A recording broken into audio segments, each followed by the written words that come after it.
Welcome everyone to another episode of Property Musings with Brian and Derek from OMD Estate Agents. Today we're going to talk about mortgages and what buyers need to do, and we have our esteemed guest Turlough Meagher from IFG Financial is going to walk you through that process, and then we're going to talk a little bit about prognoses and maybe a prediction or two for what the market may hold for us all in the coming months. So welcome, Turlough. Thanks very much for coming along. Thanks, guys. Good to see you. You too. So tell us, okay, so a buyer, before your perfect scenario when a buyer lands on your doorstep. Typically this won't happen and you've got to go and get them doing all the groundwork. But in an ideal world, your perfect client is at the door with what? Yeah, so there's a lot of paperwork involved in the mortgage process now. So my ideal client is somebody turns up to me with all of their bank statements, their income documents, their ID. They tend to be the three areas for people to think about. There's banking and income, and then ID is a standard enough one. But as you say, that never happens. So there's always a bit of coaching, if you want to call it that's required, and certainly a bit of research by a client before looking to make an application is crucial, because lenders are very slow at the moment, and very often if you submit an application and there's something missing, it could be several weeks before you find out that's the case, and invariably the documentation that you submitted initially is now probably out of date. So it really does make a difference to do a little bit of research or speak to a broker beforehand, so you know exactly what's required, as much as possible anyway, so that when the lender does get to review the file, it's as simple as that, as easy as possible for them, and they have all the documentation required, because that's what a lender wants. A lender wants to receive a fully packaged case with all the documentation fully up to date and good credit notes from myself, if you like. And essentially then, when obviously ourselves being self-employed and whatnot, it's a little bit different to just having a salary job. So when we're talking about bank accounts and all that, how far does the investigation go? What would I need to give to Yeah. So from a banking point of view, the lenders will look for a minimum of 6 months statements. Now they're really sticky on this. So if you've got 5.5 month statements, they'll invariably reject it and look for the 6 months. So be really conscious of the statement date. So sometimes with some accounts, if you haven't had a lot of transactions, the last transaction and the statement date could be different.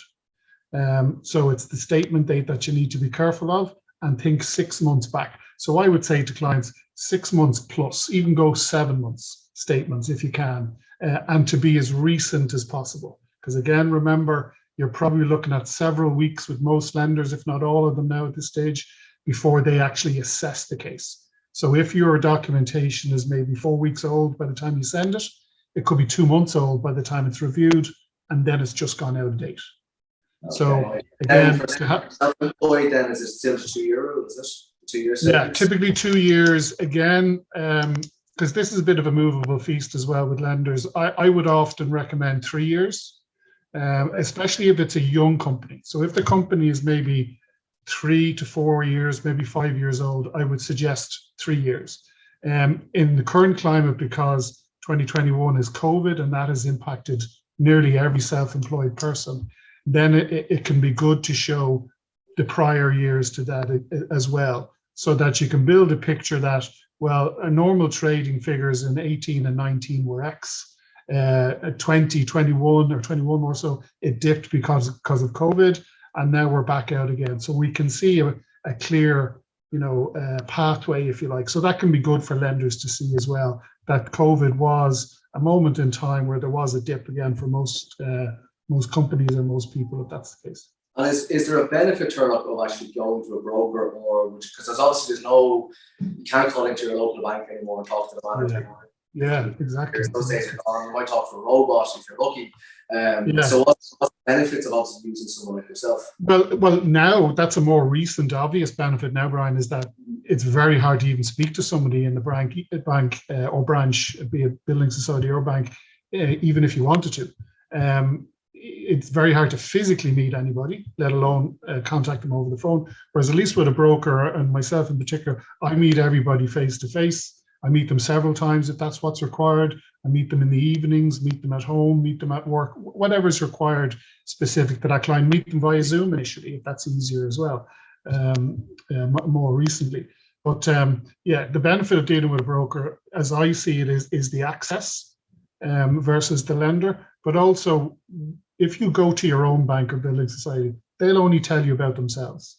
They can't tell you about the other guys and what products and rates they have. Whereas I can tell you about your bank or building society, but also compare them to the others. So I have many clients that I would advise them, and it's their own bank they're going with because that makes sense to them. But at least we've reviewed everybody else, and they know, okay, yes, Bank A or Building Society A is the right one for me, and it happens to be my bank as well. Great. But if it's not your bank, at least you've reviewed everybody else as well. Whereas if you just walk into your own bank, you're not going to know the full picture, and you're going to end up having to speak to somebody like myself or do it all yourself, and that's a minefield as well. If you're not in that area, I would always say deal with a specialist. It's easier, and you can take the stress away from the whole because it is stressful. It is, unfortunately, unfortunately, the property market, and you guys see this as well. And on the mortgage side, currently, it's extremely difficult. It really is. So anybody there who can help you, who's in your corner like I am, I would always view myself in the client's corner. Take advantage of it. Absolutely. I have two questions now, which I just want to ask before my COVID brain forgets. Who is lending? Number one, and then number two, right? Somebody comes to you with a bit of a penchant for an old Paddy Power bet, and then maybe that's not me, I might add, and then further to that, something which is me. I have a little bit of a penchant for buying tons of history books on Amazon. So if you could answer those questions in order for us, that'd be great. So who's lending? Who's lending? Well, they'll all say they're open for business, right? But in reality, in the last few weeks, ICS and Finance Ireland in particular, more so ICS, have adjusted their criteria so severely that really I would say they're closed for business, or certainly for most people, they're closed for business. The rest of them, AIB, Bank of Ireland, EBS, Haven, PTSB, they're still open and they're lending. The problem is that it takes so long to process an application. And in the current market where interest rates are likely to go up literally any day now, the first lender is going to do it, whoever that is, and the others are going to follow. I would imagine in the next month, they'll all have gone up, I would say. And I think that jump is going to be dramatic. So if you've got interest rates currently, a lot of them are doing 2.5, 2.6, 2.8, something like that. I wouldn't be surprised if they're going to be late 3s, 4s. I think the jump is going to be that big because the market has moved on and the main Irish lenders haven't moved yet. So I think when it does go, I'd imagine it could be as high as those rates. In terms of transactions like betting and so on, yeah, betting is a funny one in the sense that if somebody has the odd bet here and there, not an issue. What a lender is concerned with, in my experience, is multiple bets, lots and lots and lots of them, and they don't even have to be big. You know, I had a case recently where there were very small bets, €3, €4, €5, but there could be 20 a day. Now that's a problem for a lender. They will see that as a concern. Whereas if somebody has the 1 or 2 maybe a week at the weekend because they bet on the Premiership or the golf or the racing, I don't see that's an issue. And I personally have never had an issue with a lender with something like that. In terms of your purchasing history, Derek, again, if it's like Amazon is just purchasing, a lender may query it, or what I would do is when I'm going through the bank statements, because a lender will go through your bank statements one transaction at a time to see if there's any, if there's any threads or any, is there something going on that they might be have a concern with. So any transaction, certainly of a multiple nature, I would ask you, what are all the Amazons for? You would say, I'm a history buff, and that's fine. I'll put that in my notes. And again, usually that's fine.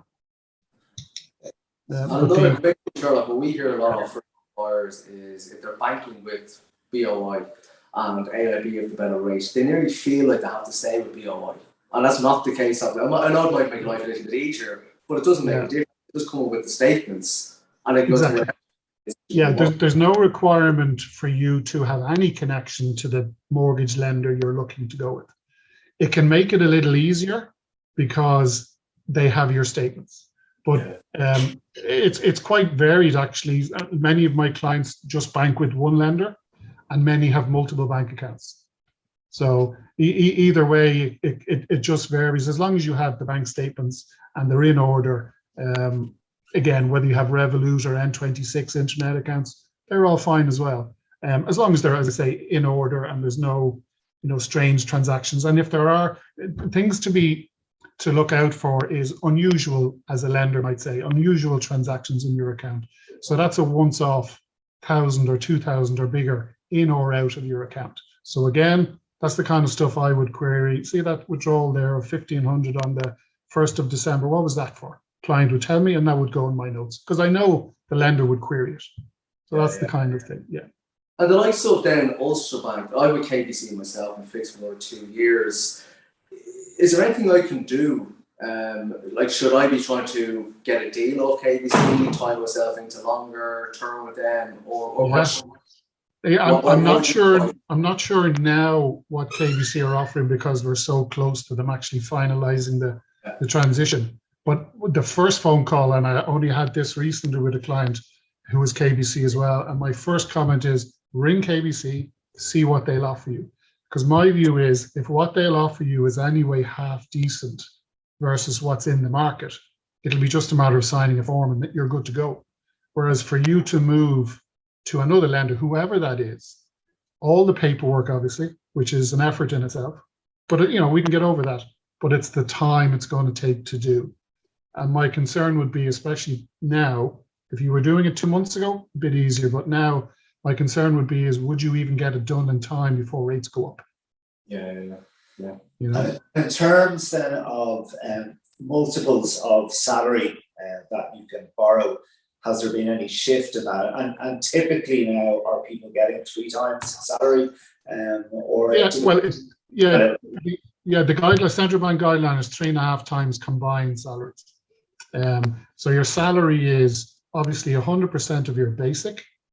And then if people have overtimes, bonuses, commissions, they can be factored in as well. But you typically have to have a 2, maybe even 3 year history of receiving those overtimes, bonuses, commissions. So as long as you can provide that, then it'll be your basic plus whatever element of those extras a lender's happy to add in. And then it's 3.5 times. So if you have combined salaries of say 100 grand between 2 people, then the max they can go is 350 in that example. But if there was, say, somebody a little bit dodgy with, they weren't too happy with the buyer, would they simply just not offer a mortgage, or would they say, okay, we'll only give you 2 times? Yeah, so sometimes the lender might say, no, we won't give them the 100% of the bonus, we'll only give them 50%, let's say. So whereas I've sought to include 100%, they've come back and said, no, we'll only do 50. And yes, they should come back and go, you don't qualify for the 350, but you qualify for 300, let's say. So at least, yes. Or they would often come back to me. The client might even be aware of this. They would come back to me first and I would say, okay, let's go for the max or we might have to change tack and go to a different lender. But usually that's the kind of stuff that we can kind of address at the start. So we've gone to that lender because they're willing or usually are willing to take that overtime or bonus or commission. But occasionally a lender does come back and disagrees, shall we say, with my figures, but they will come back with a lesser figure if that's what they're willing to do. It's a different world. Yeah. And if a staff member starts a job term, and they go in at 35,000 and 7 months later go up a scale or 2 within their job and they could be up to 40 or 45, let's say, is it on your current salary, or would they say, well, you were only on 30 and now you're on 40 or 45? Yeah. So this yeah. So if you're PAYE as opposed to self-employed, and the self-employed, it doesn't work like this. But if you're PAYE, they will take your salary as it is today. So as you say, you were on 35 grand, and this month you've got to bump up to 40 grand. Once your employer confirms that through the salary cert, the lender will allow for that. And if it's such a recent increase and you don't have a new pay slip yet, then they will look for a pay slip when it becomes available, which you will have because your salary has gone up. So that's fine.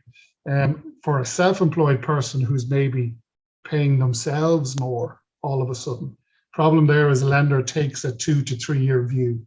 Yeah. So even though they might be paying themselves 60 grand now, let's say, if they were only paying themselves 40 grand for the last couple of years, then they'll typically go on average. Okay. And the self-employed is obviously my statements or Derek's statements, and then the company, the business accounts as well. So Exactly. Yeah. You could have clean statements yourself, and we're not spending any money. Yeah. Businesses and profits. And so there's just lots of more. There's more paperwork involved once you're self-employed because you've got your accountant needs to provide stuff.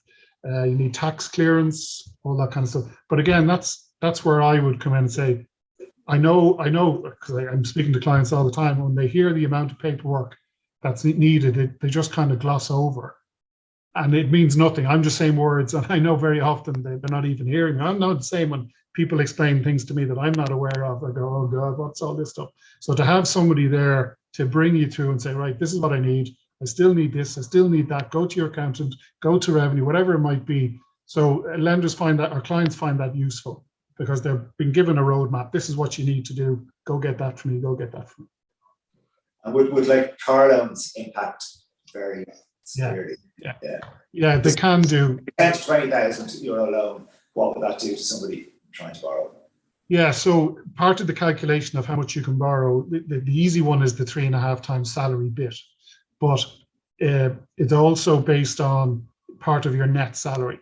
So the max borrowings that you can have typically is about 35%. It can go higher if you're a very strong salary, but let's say 35% of your net income. Okay, so so let's say that 35% equates to, let's say, 2,000 a month, just for argument's sake. So that means that the lender is saying you can afford a loan repayment circa about 2 grand a month. Now, if you've already got a car loan of 500 a month, well, that's a quarter of your borrowing power gone, basically. So the borrowing might be 20 grand, but it's the 500 per month is the big impact. And you'll find that it'll drop what you can borrow. In this example, probably a lot more than the 20 grand car loan. It could drop you 40, 50, 60 grand in reduced borrowings. Now, it's not always the case. So if somebody's salaries are high enough, even with the car loan, it mightn't impact them. So again, very case specific, or it might be a very small personal loan. It might be 50 or 100 a month, and again, it doesn't impact them. So, but the simple answer is, having personal debt could impact how much you can borrow, but it just depends. And have you noticed a drop off then in parties coming for approval at the moment? We say quarter three or in there at the moment. Start of the year probably was very, very busy. It always is. It seems to be January, kind of people get out after Christmas to say we're going to buy a property and get on with our lives. Yeah. The summertime, obviously, second quarter is obviously probably still the same. But have you noticed now there has been a slowdown? Yeah, definitely. I think so. And I think, if you think of the media, it's negative, recession. And I think obviously the big one from a mortgage point of view is the ECB raising interest rates, and therefore the lenders raising interest rates and, about to raise interest rates in the coming weeks. So I think there's got to be people out there who are thinking of buying and maybe are holding off now to see what's happening with interest rates. And I think that's to be expected. I'm sure that's part of the reasoning of the interest rates going up, is to calm the market, because one of the biggest tool the ECB has to curb inflation is increase interest rates and suck money out of the economies. And that's what it's doing. The demand is still high, people still need to buy, but I think I'd be surprised if it doesn't stay like this at least till the new year. Now there are still people buying, but there's probably, as you guys probably see it as well at your viewings, where you were getting 10 or 15 people, maybe now you're getting 1 or 2 or 3. You know. That's true. On the say €1,000 a month mortgage, you know, you're getting more than 2.8 at the moment, and that moves up to 5. So what? Roughly now, obviously, off the top of your head, probably get the calculator out. That's it. So roughly then, if in that scenario, what would they then be paying as a monthly? Well, I'll tell you now. Give me 2 seconds. So let's say a loan of 250, just for argument's sake, and let's say the loan, as you say, was 2.8, and let's say it was 30 years. Okay, so that repayment today is 1,027. If that loan was to go up to, let's say, 4%. It's now 1193. That's 170 odd euro. You know, Yeah. that's a lot. That's a lot. Yeah. And that's a a 250. went beyond 4, then it's Yeah, exactly. Well, less.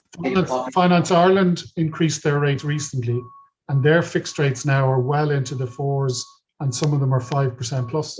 I know somebody who has one, and it's just been switched up to 5 pre-closing. So there's a big race on at the moment, actually, for people to close on their property purchases in order to keep their rates.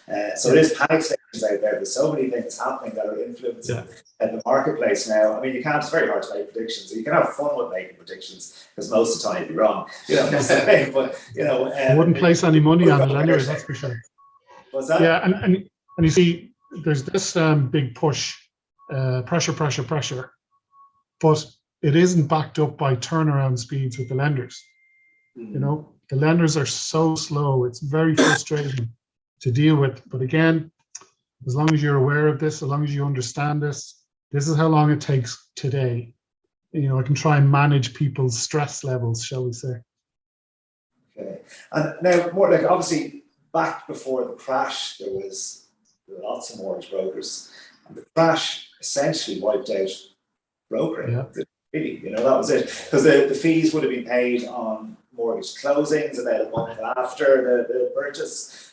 So typically now, how, you know, even yourself or other, what do you charge? How do you get paid for the work that you do? Because like it's such a valuable one. Like I would 100% use a broker, over and above a bank, because you're dealing with someone like yourself who's hugely experienced. So like I've had conversations with people in, you know, the main lenders about that, and you're talking about, you know, recent graduates. They're just on the job. They don't understand the product that they're selling, whereas you do.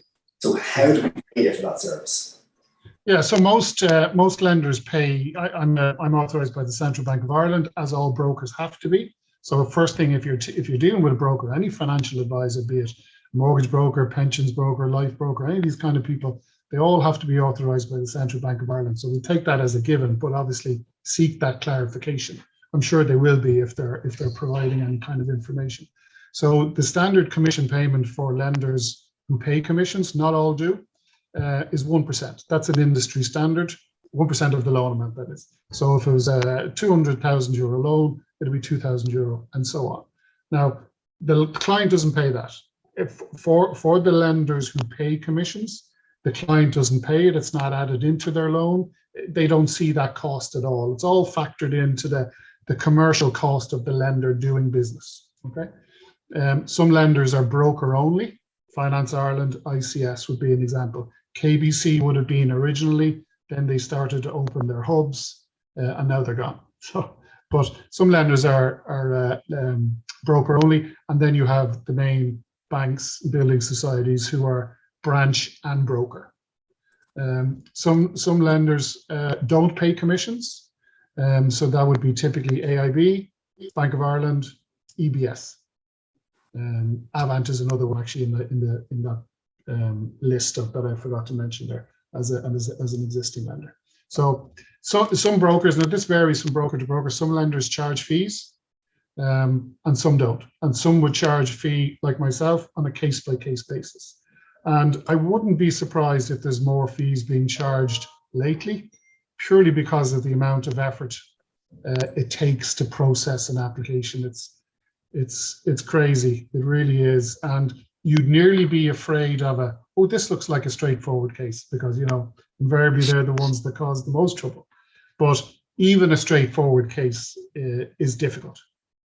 And are the banks still doing the money back? Some are, yeah. So the cashback lenders would be EBS, Bank of Ireland, PTSB, and then Haven and AIB can have certain cashbacks if you're refinancing and things like that. But the main guys who do the kind of the 2 or the 3% is Bank of Ireland, EBS, and PTSB. You described just there, all the difficulties that we're encountering. It's mirrors, exactly the same difficulties that we're encountering as estate agents. And certainly the market is doing something. It is definitely shifting. I think we've passed a tipping point. But if you're running those interest rate numbers, looking at, quite possibly a 20% increase in what you're paying out per month, that could quite easily, translate to a 20% change in the property market for property values, quite quick. And again, just you mentioned, 2008, 2009 scenario when lots of brokers left the market. That was because lenders stopped lending, and therefore my business, and possibly yours are similar. My business dropped by 90%. In memory, it seems like overnight.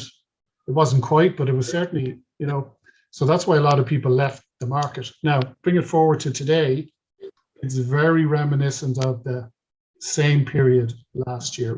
Last time. We're just early in the process. If rates still go up, or continue to go up rather, what'll happen is it'll affect people's borrowing power. So your 3.5 times salary got you X today. If interest rates jump dramatically, that'll be less, because again, the net impact on your net salary, because the loan is dearer, it has a greater portion of your net salary. I'm getting kind of technical here, but basically it'll mean is you may be able to borrow less. Now, where that comes in is if people can't borrow as much as they could before, they won't be able to pay the house prices that they were before. But it doesn't really make much of a difference, Turlough, because like where the market was before COVID, we've gone up to 20. Like everyone said, the market's going to fall 30 to 50% when COVID hit, and it just stalled for 12 months or longer, and then it took off. And a couple of clappers, and we went up 20, 30%. So it's not as if we're in a crash. It's literally going back to where we were 2.5, 3 years ago. So it's not massive panic. So people still need to buy, sell. Families get bigger, families get smaller. People pass on, and so on. Houses still need to be sold, and so on. So it's not the end of the world if the prices come down 10 or 20%. And as you said, the media loves jumping on top of this and saying, "Oh my God, the property crash," and it isn't the end of the world. It doesn't make a difference. It's only bad news that sells. Good news doesn't sell. So that's why you just have, now we are in a fairly bad financial position anyway, but it's just negative. But it is a moment in time, and this is what people need to realize. And this is what I learned in the last crash, and having this knowledge like you guys do as well, it's crucial because you can maybe see where it's going. So I think if I'm often asked, am I mad buying now? Do you think I should buy? What should I do? As people ask everybody, and I think, well, it depends on the client. If you're a very young client looking for your first house, then be a bit more selective. You don't need to jump in. If you're maybe your second or third house, this is my forever house. If you see the house that blows your mind because it's in the right area, it's beside the schools, it's got the right aspect in the garden, it's that specific house, that particular one, and you're going to be there for the next 20 or 30 years, then I think don't be afraid of it. Don't be afraid going for it. But if that's not you, then maybe hang on and see where the market goes, because the market might come back a little bit, and more might come on the market, more properties might come back in the market in 3 or 4 months' time. So I suppose it's keep reviewing things, but be ready.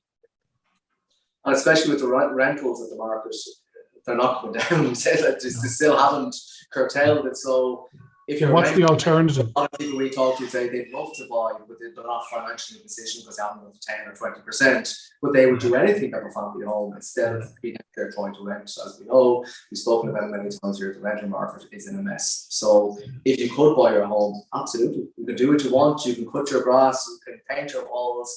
It's your home. You just have to make it. And very often, Brian, as you know, the mortgage is cheaper than the rent that you're paying. It is, so yeah. it's the deposit that can be the stumbling block. But if you have the deposit, you're buying a property. Financially, it mightn't be very different. You could be better off versus renting from an outgoings point of view. And now you have an asset. You're paying off something that's yours. You're going to see the benefit of it. And is the rent factored into it? You know, like some banks will say, well, if you're paying 1,000 or a couple are paying 2,000, well, do they factor that in to say, well, they can pay the 2,000 quite easy, so the mortgage could only be 16, 20. Sure, that's fine. And they have their, say, 10% savings. Is that looked upon? Yeah, no, it's crucial in the sense that, again, another element of the criteria is what's called repayment capacity. So if we go back to our 3.5 times, it's a combination of all of these things. So we go back to 3.5 times and we use our example of combined salaries of 100, therefore 350. So what the lender will do is they'll say, okay, 350 at a stressed repayment of, typically it's kind of 2% above the variable. So let's say, 5%, something like that. That equates to X a month. Let's say that's $2,000, just for argument's sake. So this is where the rent comes into a factor. What you have to be able to do at the point of application is show that you could afford an outgoing of $2,000 a month in this example over the previous 6 months. Okay. Now, so usually if you're renting, well, I'm paying rent of $1,500 a month and I'm saving $1,000 a month. So therefore, there's my repayment capacity of 2,500. Fantastic. Or I'm paying rent of $2,000 a month and my repayment capacity is $2,000. Perfect. So that's where it's important. Where it doesn't help you, and this may be what your question is really, is, and people say this to me all the time, and I look at their salary and they qualify for 350, but they're paying rent of $3,000 a month or something crazy like that, which would equate to a much higher borrowing. And they say, but sure, I've proven that I can afford an outgoing of $3,000 a month. It does, in that sense, it doesn't matter. Just because you're paying it doesn't mean you'll get more than what the multiple of salary allows for. If that makes sense. And is there anything there, I suppose, that we haven't covered now that you can think of? I suppose we're just getting questions from our experience with dealing with buyers. But, the kind of things that kill an application, if that's not too strong a phrase, would be missed debits, direct debits, bounced standing orders, going overdrawn if you don't have an overdraft, or going beyond your overdraft limit. Now, if there's one, fine. But if it's several of them in a 6-month period, that'll kill your application completely. Even if everything, I've seen cases where financially very strong, great salaries, both in the IT sector, whatever sector you want to say is strong, but they've missed payments on their bank accounts. Bank won't do it. So what you'd have to do, and I've said this to many clients, is you have to have 6 months clean record. Your last missed debit was, say, 2 months ago. We'll have to wait 4 months. Okay. Now, as I say, if it's one payment, that's probably fine. If it's multiple, that's where that kind of conversation would have to happen. Again, going back to things like the betting. Again, not a problem if it's the odd one, but if there's loads of them on a regular basis, that could be an issue. Okay. The likes of 8 o'clock on a Saturday morning, taking out €200, that's probably not. Well, again, I've never known a lender to query that kind of stuff. I think if that's it's happening 4 nights a week, they might ask a question. Well, I don't know. Like I've people can spend their money on whatever they want. Like it's nobody's interest, in my view, as long as you've demonstrated what you need to demonstrate. How you spend your money after that is your own business, in my view. Within reason. Yeah, indeed. Well, I think that's been fantastic. That's really illuminating, Thanks, guys.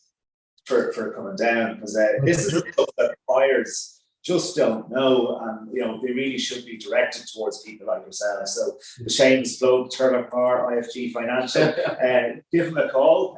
And my website is ifgmar.ie. And that's MEAGHER, just for the unusual MAR one. So, and you can get me there or on my mobile, obviously, 087 2355808 anytime. Okay, excellent. Turlough. Thank you so Thanks, much. guys. Take care. Cheers. Take care. Bye-bye.